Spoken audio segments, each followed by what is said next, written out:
This is the plaintiff, Christina Taylor. She says she's a single mother of 6 kids under the age of 12. She purchased a car from the defendant, and the guy scammed her. That's right, the car he sold her had a bad transmission.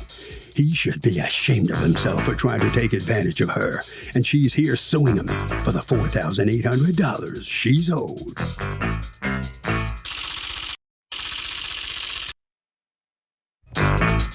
This is the defendant, Jamil Atik. He says he sold the plaintiff a perfectly good car. She drove it away, and then who knows what she did with it. Bottom line, he doesn't owe this woman a full refund because he did nothing wrong and is prepared to defend himself today in this court.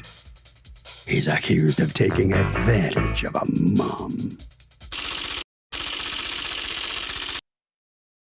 All parties, please raise your right hands. Welcome back to the People's Court. Next case on the docket, the plaintiff bought a car from the defendant to take her 6 kids around town. Says she got scammed. The car was a piece of junk. But the defendant says he sold the plaintiff a perfectly good car. She test drove it and he owes her nothing. It's the case of taking advantage of mom. Thank you, Douglas. You're welcome. Okay, Ms. Taylor, you are suing Mr. Atik for $4,800 that you say you paid him for a car that has turned out to be a lemon. Talk to me. What happened? Okay, I went onto Marketplace and Marketplace. You're talking about Facebook Marketplace? Facebook Marketplace, and I seen the vehicle and I contacted him through Messenger. He was like, okay, he'll tell me what time to come see it. I'm like, okay, fine. So I get to the car, I walked around it, looked at it. It had like a few little flosses here to there. So we get in a car to drive it. But as I'm getting in the car, I was telling him, I was like, I feel something like a pause in the car, something's like wrong, like the gears changing from 20 to 30 to 40. And I'm like, he was like, just get on the highway. It's nothing. That's just that wheel thing because the wheel pressure tire gauge light was on. I'm like, oh, okay, I'll get on the highway. He was like, it might just need air in the tires. I'm like, fine. So as we drive and we talk and we have a conversation, I say, yeah, because I need a reliable vehicle because the car I have, no longer works. It's like out of commission, basically. And I was like, I need a reliable vehicle. I like doing stuff with my kids. I have 6 kids that's under the age of 12 in my house. So 5 of them is mine and 1 of them is my grandchild. And he was like, oh, okay, no problem. I was like, because I do camping trips and stuff like that with the kids. He was like, oh, I do stuff too. He was like, da-da-da, no problem. Okay, so you like, test drove the car, SUV. and this is a 2010 Saturn Outlook. Yes, it is. Okay, so Did you have it checked out by a mechanic? Not at that time. When I told him, I was like, I asked him, I was like, is anything wrong with the I asked him questions like this. I said, anything wrong with the transmission or the coils? And he was like, huh? I said, because the car my cousin just drove up here with, her coils is bad. She got to get new coils. And I said, that's costing money. I can't afford that. He was like, no, you don't got to worry about this car. It's SUV, it's fine. There's nothing wrong with it. But I was like, well, I'm going to still have it checked, maybe at a transmission and stuff or anything to just get checked because that's the stuff I do, like to make sure. So he was like, oh, you can do whatever you want. I'm confident in my work, in my vehicles. Okay, so did you have it checked out? Yes. When did you have it checked out? A few days later. After you bought it? Yeah. You know, the idea is that you check it out before you buy it, right? So that you decide if you want to buy it. That's kind of the concept. Mr. Atik, she's complaining because according to you, what, the transmission's blown? Yeah, it's bad. Okay. So, Mr. Atik, what's going on with the transmission of the car? Just rewinding a little bit. I told her everything that I personally knew about the vehicle. I told her that I've put thousands of miles on the vehicle and I've never had any issues with it. It's a used car, and I told her no used car is perfect. The lady told me she is mechanically inclined and that she does this and that she's done work on cars before with her uncle and her family. I told her she's more than welcome to go get her uncle and bring her uncle with her. I mean, in no way, shape, or form did I force her or pressure her to buy the car. I even offered to drive the car to her personal mechanic later on that evening. And what did she say when you offered that?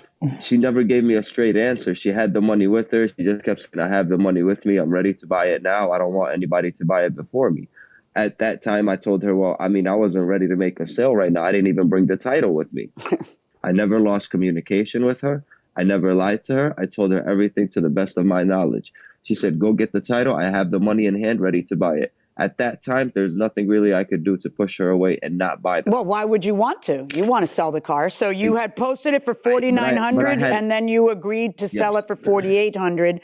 So she paid you cash, and then you signed over the title. And then when is the next time you hear from her? I heard from her. This was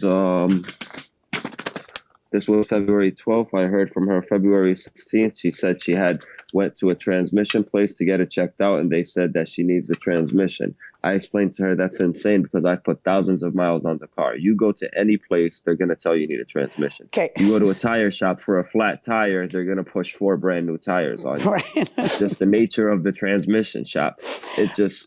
I mean, okay. Had she mentioned that, it feels like it's stalling when it's shifting between 20 and 30 and 40? Yes. She never mentioned the stalling. She said, what is that? I told her, I don't know. This is how the car drives. It doesn't have any issues. She said, what is this light? I said, that's a tire pressure monitoring sensor. One of the tire pressures are low. We can stop somewhere and get air.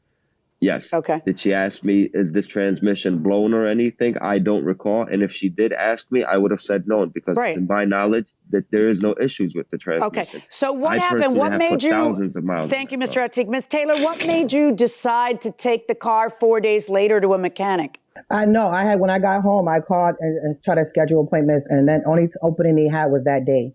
Okay. And so, but was there, so you were just having your new car checked out. It wasn't that there was a problem? Because the thing is, like, my uncle always told me, go get everything checked out, get the system flushed out, get it clean. And then the car was, it will run great. But when, like I said, when I first met him, we just had a few conversations. It was about, I don't need to know what your conversations were about. What I'm curious about is, you finally, you ended up taking it to a mechanic 4 days after you bought it. And what did the mechanic tell you? The mechanic, the first thing he said was, I have the report right here. He said that the transmission pressure fluid switch 1, 3, 4, and 5 was bad. Okay. And he said that will have to be a rebuilt engine. And then he said he had a paper, he wrote on the bottom of the paper and said that the engine oil was low and it's black. Like the fluids there is black, but the transmission oil is I'm curious whether you have anything in writing from the mechanic or you just have these pictures. No, I have this. And what is that? Is that from the mechanic? This is from Capital Transmission. Okay. I also have had a second opinion done beginning of this week from AMCO. Okay, and I see that one. That's interesting. $3,975 to do what? To fix the transmission. Do you see why it's important to take a car to the mechanic beforehand? Before you buy it? I understand now. Right. Because what kind of warranty do you believe that you have at this juncture with Mr. Atik? When I purchased the vehicle, I didn't even know his last name. His last name on the marketing place was a whole different name. Okay. I had to have somebody help me find him with that last name. Okay, that's a bad thing. That's not why you wanted to buy the car so badly. Like, if you don't even know the person you're buying the car from, that's, okay. This is afterwards. Yeah, I know. Yeah, no, everybody hustles afterwards. But you call him and you tell him, hey, there's a problem with the transmission. In fact, you text him is what you do. Hey, the transmission is bad. This is 4 days after you purchased it. You said it wasn't. Just got it checked. Can you get in contact? And then you take a picture and show him your report. Are you still going to get a new transmission for the vehicle or give me the money back? And he says, get a new transmission. I'm not doing any of that. Why were you saying, are you still going to get a new transmission? Because verbally we was talking in the car. Like I said, when I asked him about the transmission, he was like, nothing's wrong with the transmission. If that's the case, I'll get a transmission. That's what he told me. Verbally when we was driving in the car. Okay, watch this. Mr. Atik, did you ever tell her you'd buy her a brand new transmission if there was something wrong? Oh, yeah, that doesn't sound believable. I have to be honest with you. He said I'll tell you what, I'll get you a transmission. And so I'll take every penny you gave me and spend it on your transmission. I haven't known him very long, but that doesn't sound like him. I have a text message that said, oh, I didn't say a new transmission. I said I'll get you a used one. Well, while you're looking, according to you, Mr. Atik, when she calls you and starts complaining that it's having transmission problems, she wanted her money back. What did you tell her? I told her there's no need to put a new transmission in an 11-year-old car. Because at first, I don't mind working with her. I don't mind helping her get a transmission, a used transmission at a reasonable price. And I told her I have mechanics that have way reasonable prices. Were you planning on paying for it? No, I was planning on helping her. I was planning on helping her. If she was short $400 or $500, I would help her. If my mechanic needed a few extra dollars, I would pay for it out of pocket. I was going to do the shopping for her and make sure she got a good deal on a used transmission. And then what happened to change your mind on all that? The constant aggression, the constant, she just kept throwing it in my face and made it seem that I played her intentionally, that I got her, that I robbed her. And that Ms. Taylor, you understand that there's no warranty on a used car. There's no lemon law on a used car in a private party sale. I understand now.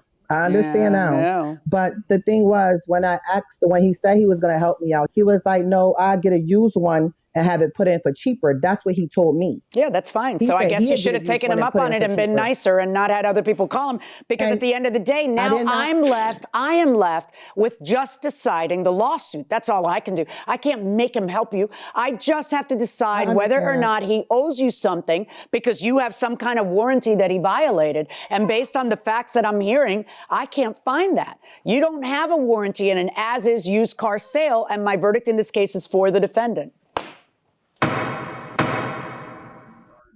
So the plaintiff fails in her attempt to recover $4,800 from the defendant. Ms. Taylor, let me ask you a question. What about the car? You still have the car, right? What are you going to do now? It's just sitting in my backyard. It's just sitting. Going to get it fixed?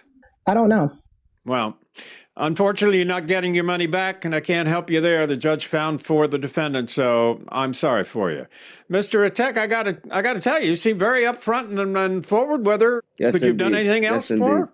Like I said, I did, said that I was willing to help her. I was willing to do a few things. I never agreed to doing the job for her, buying her a new transmission. I'm very understanding. I have a family of my own. I do understand her situation, and I not once turned my back on her. I could have been like anybody else and just blocked her phone number and lost contact with her, but I never did that. I was willing to help her until I got vulgar language, got constant threats, and was harassed. So after that, I just felt like, I'm not going to go out of my way to keep being a nice guy if I'm not getting the same in return. That's certainly understandable. No question about it. What do you think, Harvey? Doug, how many times do we have to talk about this? When you buy something from a private person, it is automatically an as-is sale, which means you take your chances unless you can prove fraud. And that's why in a private sale, if you really want to protect yourself, demand a warranty. And if they won't give you a warranty, that might even be a clue you shouldn't buy the product. What's the last text message you sent each other? Do you know each other's passwords? Wow.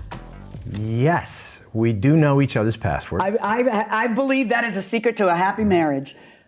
It's a part of it for sure. Did you? But you I happen to have your phone. I brought your phone out. You better have looked at that to make sure that it's. Oh yeah, it's fine. Don't worry. Okay. All right, so this better be okay. That's the last text message I sent you. My brother says, do not worry about the hearing aid. That is a large bone. She should be fine. And that's because my mother had a hearing aid put in. Oh, yeah. And inside the ear. You were worried because about she fusses with it. I went to WebMD, which is my brother. Your brother. My brother Jimmy, who's a doctor, and he gave me some advice. I sent it All right, so I see the last one I sent you. Yeah, I can hold it up. Maybe you could shower? And then below that it says, if you are still at the hotel, can you bring meatballs? So yeah, we do. She's got my password, except for my burner phone, of course. What burner phone? Just kidding. I don't have a burner.